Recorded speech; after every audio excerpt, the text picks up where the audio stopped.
think we will go ahead and get started.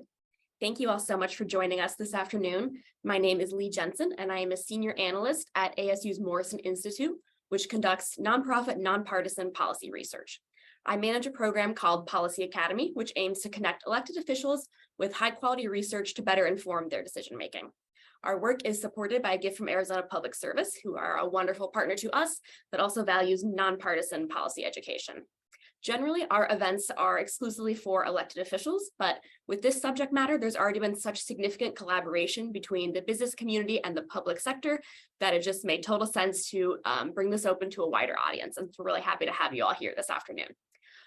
Before I introduce our guests, just a quick note that we'll have some time built in at the end for Q&A. So if you have any questions as we're going, just type them into that box and we can get to as many as we can at the end. With us today, we have Sean Fogarty, the Vice President of International Business Development for the Greater Phoenix Economic Council, otherwise known as GPEC. He has 18 years of experience with international trade and investment promotion, most recently as the state of Washington's trade and investment representative in Taiwan, where he led efforts to expand exports and attract foreign direct investment in the state. He also served for 7 years as president of the American State Offices Association, a grouping of all the states with representative offices in Taiwan, leading efforts to build partnerships with internal and external stakeholders. And we're also joined by Grace O'Sullivan, who is the Vice President of Corporate Engagement and Strategic Partnerships for ASU's Knowledge Enterprise, overseeing the university's industry relationships and economic development to create meaningful partnerships that benefit the ASU community and Arizona's population. In her time at ASU, Grace has served as the Chief of Staff to the Executive Vice President of the Knowledge Enterprise, leading executive operations and aiding in the advancement of ASU's world-class research and innovation. She also worked with strategic partners in healthcare to transform how medicine and health sciences are taught and delivered. In this role, she created the Mayo Clinic and ASU Alliance for Healthcare, which resulted in significant investments in the Arizona economy and established Phoenix as a hub for healthcare innovation. She was also a member of the Arizona delegation to Taiwan in 2019, a visit that led to Phoenix being selected as TSMC's investment in their first US-based semiconductor facility. In 2022, she was named one of the most influential women in Arizona by Arizona Business Magazine. Grace, take it away. Thanks, everybody. Good afternoon. Thank you so much for spending your lunch hour with us. And we can pause the screen sharing for a moment, and I'll have some slides to get into. But again, really happy to be here with you today and with my colleague, Sean, who is really at the forefront of the work on the CHIPS and Science Act. So I'll start off, as Lee mentioned, I'm Vice President for the Knowledge Enterprise at ASU. And first, you might be wondering, what is a knowledge enterprise? So we're the part of ASU that's dedicated to the way the world solves problems. And we do that by enabling the translation of research, driving the economic development ecosystem, and conducting use-inspired research to drive discovery and innovation with a focus on issues that affect us all and to help everybody. And we do that by focusing on 3 key areas: thriving people, innovating health solutions for lifelong well-being, a thriving planet, designing those sustainable futures that will help support the economic growth we're talking about today, and a thriving society. How do we prepare our communities to thrive and our nation to lead by advancing critical technologies and discovery? And today we're discussing just that piece. So a background on the CHIPS and Science Act, I think we can all begin by acknowledging just how critical chips are in our everyday lives. They're all over us right now, and they've been part of our everyday lives already from the moment we wake up in the morning, start our coffee machine, use our phones and our computers, drive our cars to get to work, log on to this webinar right now on our computers. So semiconductor chips are literally in everything. Anything that has an on-off switch that we depend on includes semiconductors. And COVID was a wake-up call on so many levels, especially on supply chains. I mean, I think we all remember the images of our ports being backed up and cars being, not making it to, on the manufacturing floor. And then remember how difficult it was just to buy a used car. This was all because of the supply chain that was affected by COVID-19. And the CHIPS and Science Act emerged from that, and it really positioned the US to be a leader again in innovation and technology. And I'm really happy to see and be part of this work that really represents bipartisan legislation that spans 2 presidencies and departments of commerce in helping to put American manufacturing and technology innovation at the forefront. So it's really great to see that it's not a red issue or a blue issue or Arizona versus Texas or New York. It's really about how America can maintain its global competitiveness. And so, we were joking with my colleague, we're like, if we ever said that, our work would be at the front of geopolitical politics, like, wow, that would be hard to imagine. But right now, securing these semiconductor manufacturing capabilities, onshoring it back to the US is key to all of that. So I'm really excited to talk a little more about how it affects Arizona, and then how it's coupled with ASU and Arizona's new economy initiative to drive forward these innovations. And we like to really think about we're building the new economy here in Arizona, which is so exciting. So if we think about our history in semiconductors, it's like a look back or to the Middle Ages in Arizona. We had a strong history when Motorola opened their fabs here in Arizona in the 1950s. Actually, now Arizona has acquired that old fab, and that we've renovated it and are using it as a key capability now to go after a lot of this federal funding. It's called the ASU Macro Technology Works. It's the Motorola fab that's located in the ASU Research Park, which is one of our 7 different innovation zones. And again, it's a way where we can do research and close that gap from the lab to the fab. And we're really excited to work with our industry partners and all of that. So as just a few quick stats, the US today imports more than 90% of the chips we use. So that manufacturing capacity has eroded from 37% to about 12% today. And a lot of that was because it was cheaper to make things overseas. And then the US didn't invest as heavily in these industries and incentives here, while other countries did, specifically in Southeast Asia and in Taiwan. And again, so it has inspired us. We need to really capture the moment and the momentum here on how Arizona now is becoming semiconductor central, which is really exciting. And they're not our words. Forbes magazine said that. So, we're all in it together, and it's really going to have ripple effects in our community for many years to come. And then, so moving back to today, it's like we're in a renaissance right now of semiconductor industry coming here, creating thousands of high-wage jobs in our community, and then really driving forward the R&D too. So a quick CHIPS Act by the numbers, and this came from a study from McKinsey, which talks about the overall investment into the CHIPS and Science Act is around $280 billion of spending over the next 10 years. And we're really focused on the spending for research and development and workforce, obviously. You'll see that there are many programs here that will be allocated by the different government agencies, including tax incentives for companies to onshore more of that manufacturing here. And for ASU, we are really focused on the CHIPS Act program that will be allocated by the Department of Defense called the Microelectronics Commons. This is the first RFP that's come out from the government here, and we're putting together a very comprehensive proposal to make the Southwest a hub for this manufacturing design capabilities. Again, as I mentioned, closing that gap from, how does technology come out of the universities, the national labs, And then what's missing to, again, I think you've all heard about the Valley of Death, to make it into the foundries, the corporate R&D labs, and then out to customers, users, all of us who get to benefit from those technologies. So we're really excited, and we're partnering with companies, industry associations, groups, nonprofits, the community colleges, because this is really an all-in effort for us to capitalize on. And again, like I mentioned, we're working with partners across the US too. It's not just Arizona, even though we're very focused on winning for the Southwest.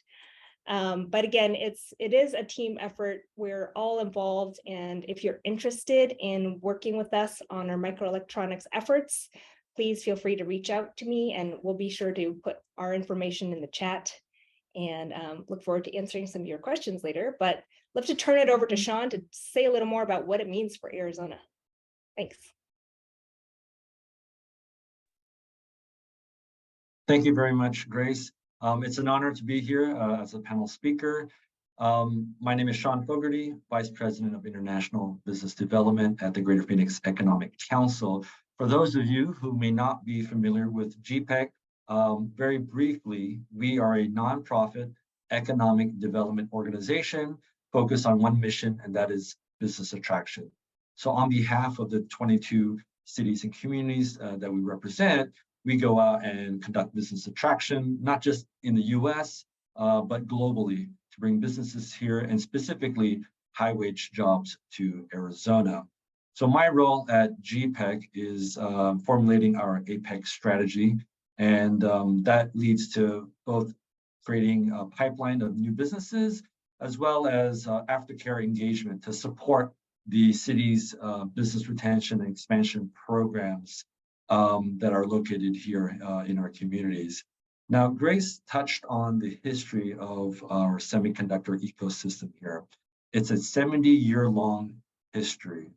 And this was kicked off by Motorola, but now we are home to some of the most well-known companies in the industry. That includes companies like Intel, which has been investing in this market for 40 years. And we're also happy to have onsemi, NXP, and of course, most recently, TSMC.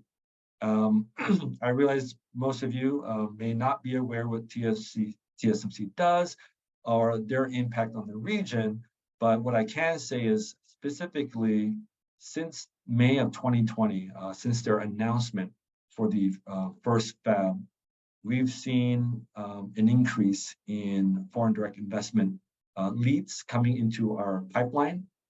And we've seen a lot of interest from companies, not just in Taiwan, but from around the world to invest in this market. But specifically with TSMC, as you may be aware, in December of last year, they made a new announcement at their tool-in ceremony. They're going to build a second fab. So the investment for both the first and second fabs will now be $40 billion. And to put that into perspective, that represents one of, if not the largest foreign direct investment in US history. And in fact, the first fab investment, which was the $12 billion investment, that was already the largest FDI in Arizona's history. So their investment here in this region is sizable. And in addition, it's going to create directly 4,500 high-wage jobs. It will lead to over 21,000 construction jobs and over 13,000 jobs at supplier companies. So this is a huge investment for the region and for the ecosystem. And just as important, the technology that they're going to be bringing. The fab will incorporate 4 nanometer processes, and the second fab will include 3 nanometer technology, which now will make Arizona the most advanced semiconductor hub in the world outside of Taiwan. So what's happening here is seismic in this region.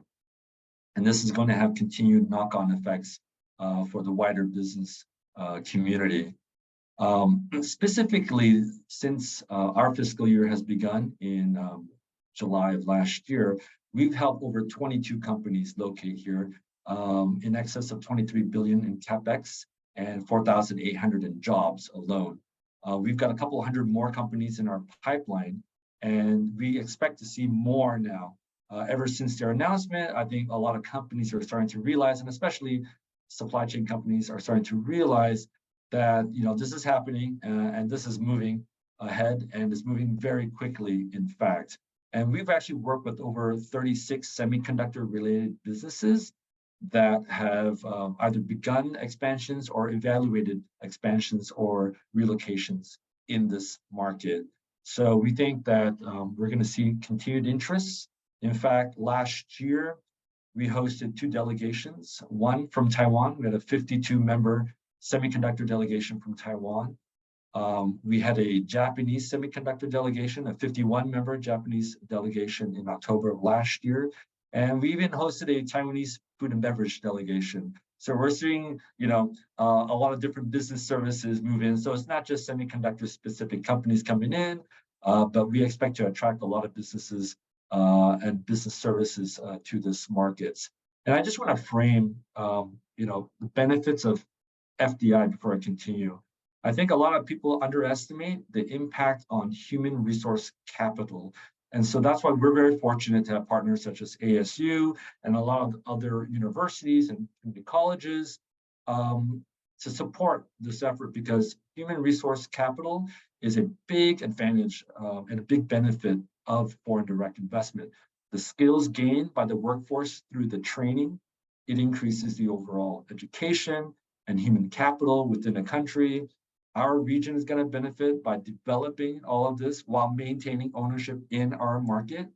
For instance, you may not be aware, TSMC has, I believe, about 600 American engineers in Taiwan right now undergoing a 12 to 18-month program.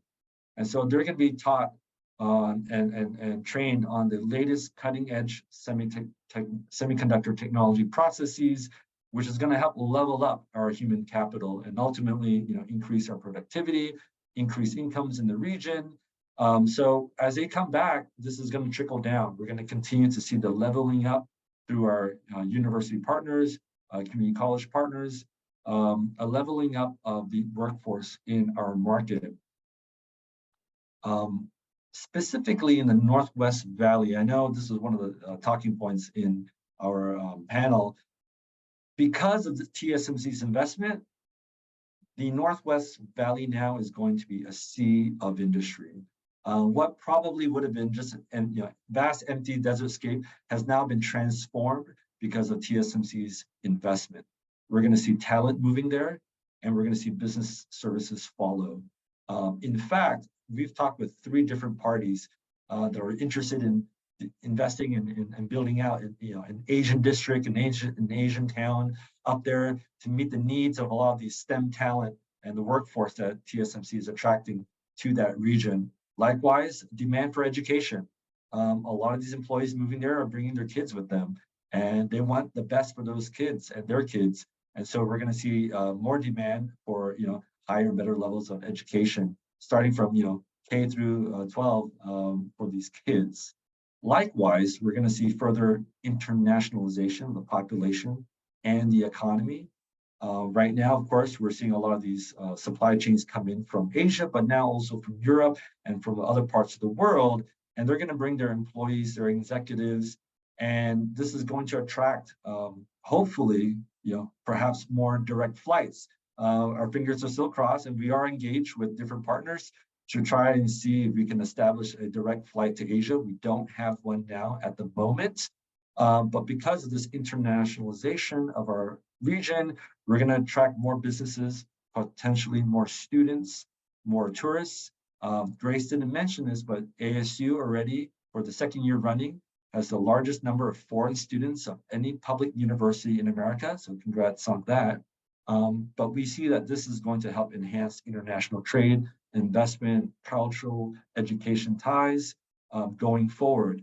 And so we're very optimistic about the increase in investments from overseas, and specifically in markets such as Taiwan, Japan, and South Korea.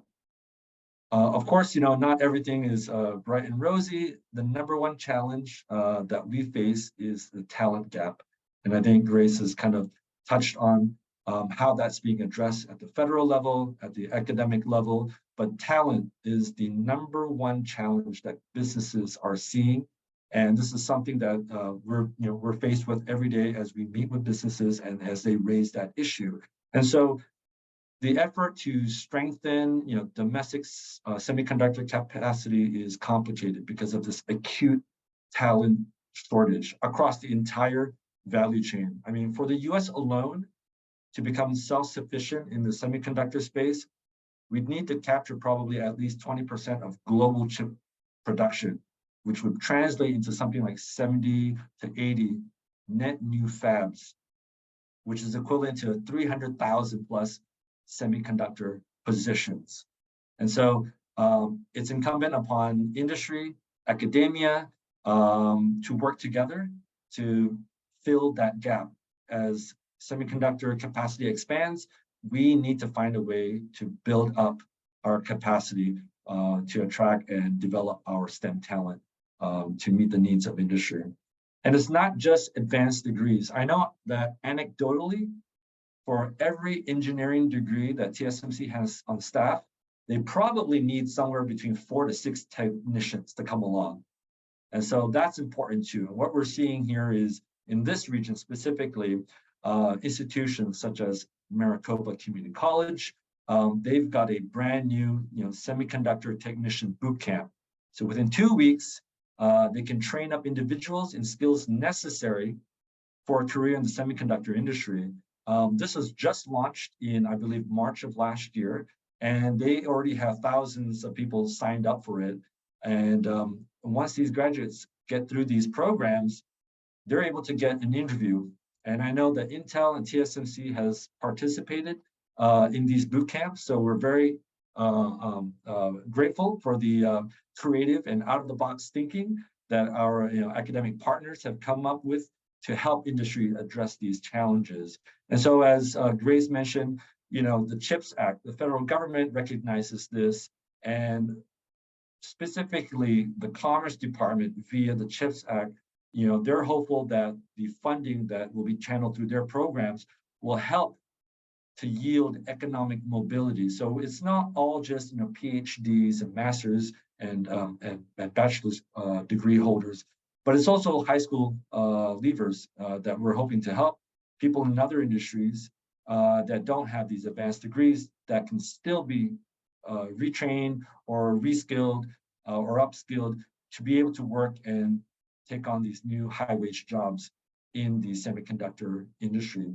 On top of that, I mean, we know that TSMC is actively plugging into all the different partnerships. I know they sit on the board of the WestMech. And so, we would expect they're probably discussing collaboration as well. Likewise, on the peripheral, you have institutions like Grand Canyon University. They have a new program, and they recently graduated, I believe, something like 39 students through their electrician program. And so they plan to have another 40 start up in January. So this is significant. So it may not seem like it's directly tied into it, but this proof of concept is going to help them now create free apprenticeship programs and training for other trades. But as I mentioned, the 21,000 construction jobs, the 13,000 supplier jobs, this is going to lead into a lot of these trades and skills that are in demand from companies as a result of these investments made by TSMC, Intel with their $20 billion expansion in this market. Likewise, industry, we are seeing more interest in industry to step up to address this need. We've had Semi Americas, their president, come out twice in our market. They've met with our delegations that we brought in, but they also had their Semi Foundation executive director come in. And so we're working with them as they roll out their own workforce development initiatives to help the industry as a whole in the US address the challenges of filling that talent gap. And there's a lot of other resources, Pipeline AZ, that I think students who don't necessarily have advanced degrees to tap into and use these resources to find jobs that won't necessarily require a PhD or a master's or a bachelor's. With that said, of course, another issue that we've noticed that people have raised is water. And so I can't brush that aside, but I do want to mention the fact that, what you see in the headlines about the Colorado and the fact that, it's impacting the water supply, not just Arizona, but Nevada, California, and other states. I do want to point out that, yes, there are going to be cuts, and it's going to decrease how much water the region can draw from the river. The good news is that it's only 1/3 of our water supply. And so we do have other sources of water. In addition, I do want to point out one very important fact, and that is the amount of water that we use now is actually less than the water that we used in 1957, right? And that's a direct result of two things. One, increased water conservation, and two, decreased demand from agricultural use. So I believe there's going to be a continued effort towards that. And we've seen, thanks to federal funding, there's going to be, I believe, $4 billion in funding to support and address this issue. The state legislature itself has allocated $1.2 billion to boost our water supply and increase our conservation efforts. And I expect industry to step up as well. I know, for instance, Intel, I believe at least 90% of the water that they take in is treated. And in fact, the water that goes out is cleaner than the water that's coming in. TSMC has already stated that they want to be essentially a closed loop, zero discharge. So our industry partners are stepping up. They want to be careful and mindful stewards of our water resources. And so we're working closely with the state, with the city, federal government to make sure that, while water is an issue, we are ahead of the curve and addressing this with our government partners and our industry partners as well. As I think Leah mentioned, I've spent about at least 15 years in Taiwan, and I've seen firsthand, the TSMC impact in Taiwan. Just to put it into perspective, TSMC is about 7% of Taiwan's GDP. So Apple, despite being a $1 trillion or $2 trillion company, is only probably 1% of the US GDP. And so they have an outsized impact on the Taiwanese economy. But because of that, because of their continued spend on R&D, I remember, I believe it was in 2021, TSMC had announced their CapEx for the next 3 years. It was $100 billion US. So there's not that many companies around the world that have that heft to spend $100 billion in CapEx. But TSMC does, and they do this on an annual basis. They are constantly reinvesting tens of billions of dollars. And so we're fortunate that with their investment here and now with their $40 billion investment for both Fab 1 and Fab 2, in the future, they're going to continue to reinvest in CapEx in this market. And that's going to go towards two things: equipment and people. And so in Taiwan, specifically, TSMC, along with their industry peers, they're working with the government, which is putting together a $300 million fund to set up a semiconductor academy. And so I think there's a lot that we can learn from what Taiwanese government is doing, from what TSMC is doing in Taiwan, and try to model some of that over here. And so hopefully with the CHIPS Act funding, we now have support to make some of that a reality, to bring in partnerships with industry, with academia, and with government bodies to help make this a reality in the US. And likewise, in Taiwan, TSMC is seen as a steward of green initiatives. They aim to be 100% renewable energy powered in Arizona. And so I expect there's a lot that we can learn from some of these initiatives that they've undertaken, not just in Taiwan, but here in Arizona as well. And so with that, I think my time's up. So I'll leave it and hand it back to Leah. Thank you. And I might just chime in for a moment too, Sean, like what an amazing summary for what it means for Arizona. And I think just to hit on a couple more points, what you said, it's an interdisciplinary effort to make all of this work between government agencies, municipalities, institutions of higher ed, community colleges. And, these things, I guess, just don't happen overnight either. We, GPEC and ASU, and under the vision of ASU President Michael Crow, we've been planning this for years. Even some of the legislation that originally went into the National Defense Authorization Act was drafted by an ASU faculty member. So our teams have been meeting multiple times a day for 2 years in order to position ourselves to win, because this is a once in a lifetime opportunity with these significant investments from the state of Arizona and the federal government with the CHIPS Act that we can really capitalize and really put Phoenix on the map as that global city of innovation, of design. And we don't want just to be a factory town where we're just manufacturing through these fabs and factories and churning out chips. We want to be that epicenter of innovation and design, and that we can bring all of our assets, such as with the Global Futures Lab, to address these sustainability and water issues. We also have the Kyle Center for Water Policy that is working very closely with these companies on how to preserve our natural resources too. So I think the questions in the chat are spot on. Things we all need to be thinking about, how to make this a sustainable place for growth, responsible growth too. So I'm just really excited that you all are here learning about this important effort, and hopefully, and it sounds like many of you are involved in this too. So we're just excited because it takes all kinds of partnership, public, private. Our team, we were just visiting with TSMC this morning, talking about their talent needs and talking about the associate's degree, technicians, vocational high schools, the K through 12 system. How do we widen and broaden that pipeline with our community college partners? No one organization can do it all themselves.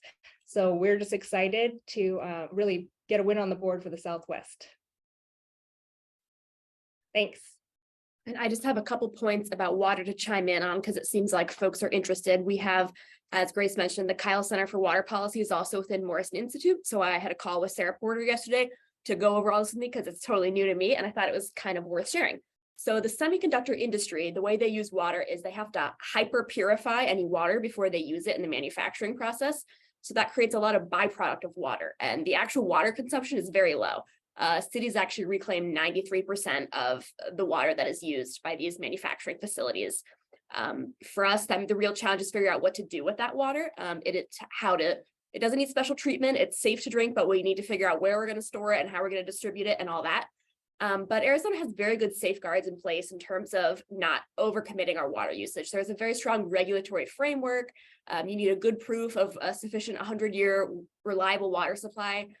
No industry is going to spend a ton of money to locate to a place that they're not sure is going to have adequate water.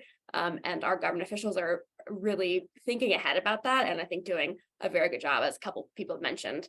In addition, the return for the water usage is a lot better for Arizona in terms of high-paying jobs, revenue to the city, compared to other high water usage industries like a golf course or something like that, for example. So in terms of where we want to be committing our water, it seems like we could do worse for sure. Let's see. Sorry, if I can also just chime in.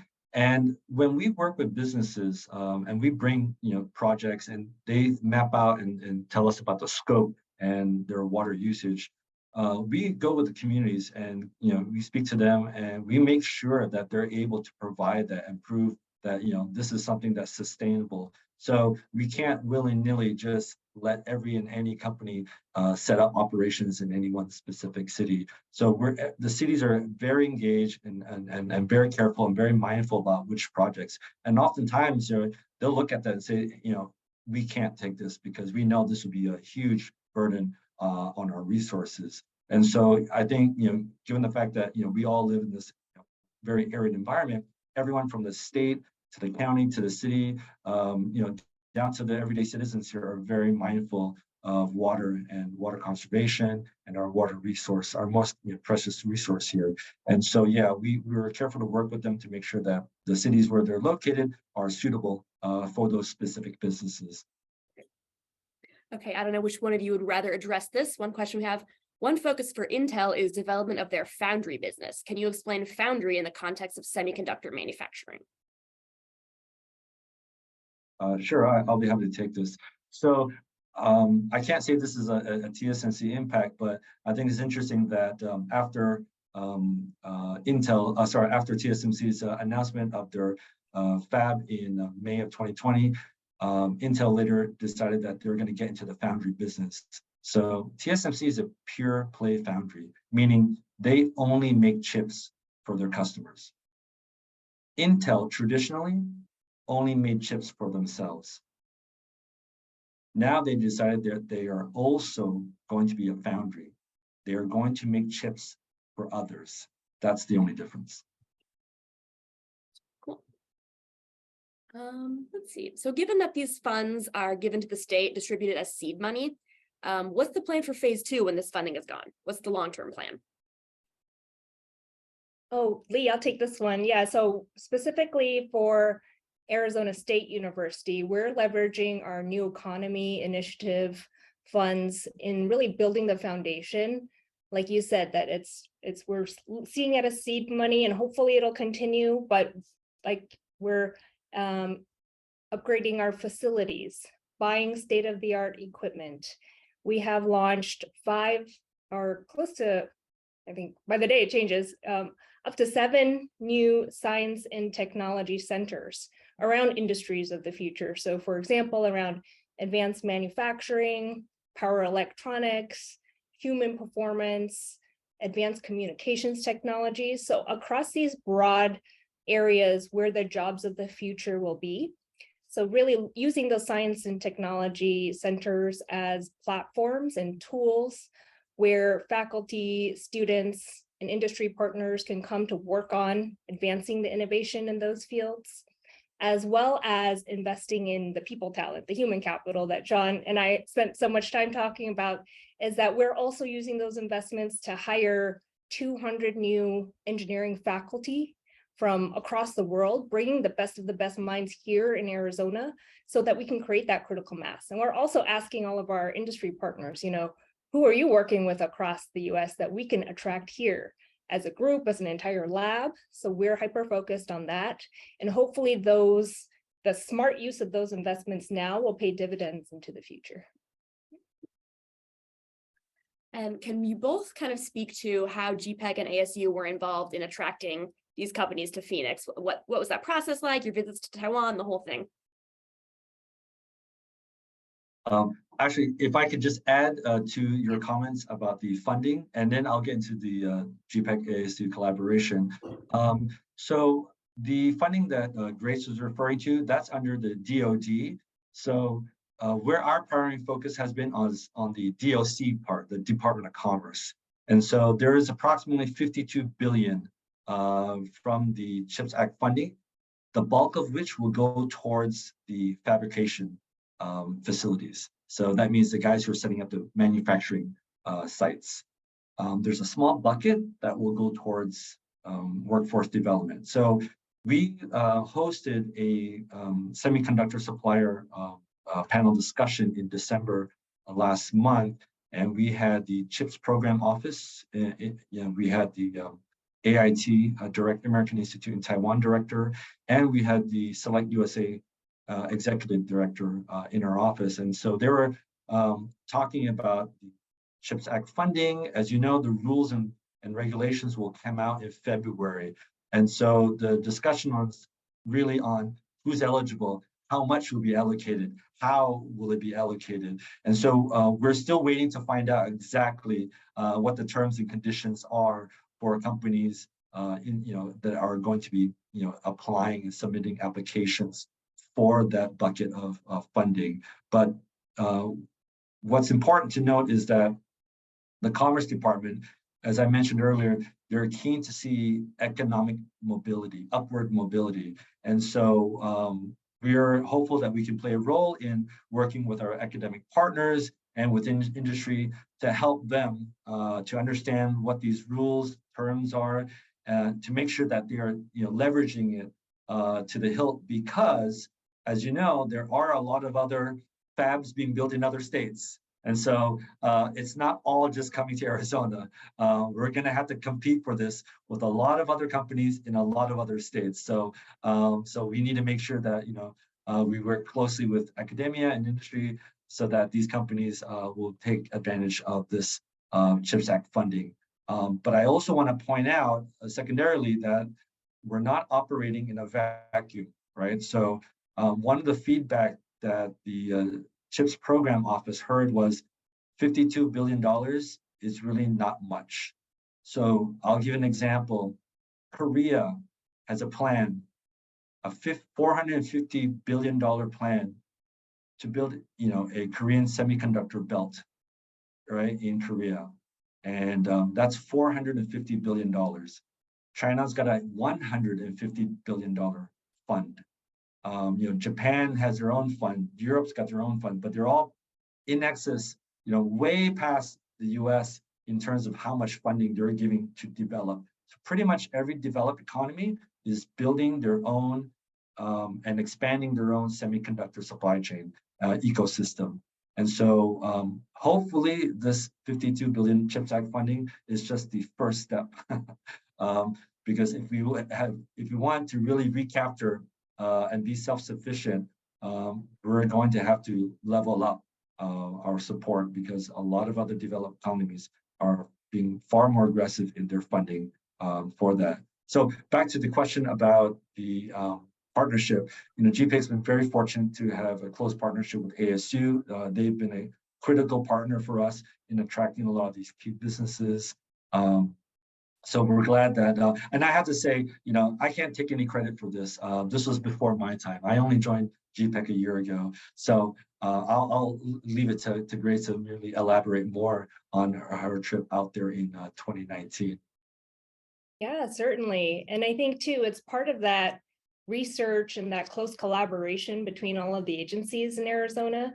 So with the Arizona Commerce Authority, GPAC, ASU, the private industry, including APS and SRP, these are all a part of the team in the city of Phoenix that was courting TSMC. So I think back in 2017 was the research, and then 2018 was when we were starting to host these visits of these Taiwan Semiconductor Manufacturing Company executives here to Arizona, which then culminated with a delegation including Mayor Gallego and Sandra Watson, CEO, President of the Arizona Commerce Authority, and Chris Camacho, CEO of GPAC. They went to Taiwan, and then another larger group, which included the university, ASU, APS, SRP. We went in November 2019. So you kind of can imagine the world around that time that, probably was our last trip abroad for a while, where we really made the pitch and came back home and kind of waited. Also, legislation, the CHIPS Act was being developed around that time, and TSMC was waiting to make and announce that decision, and it didn't happen until May 2020. So again, highly collaborative effort, and TSMC, and this is in a Financial Times article that we can share as well, they said they chose Arizona because of that cooperation between the public-private entities.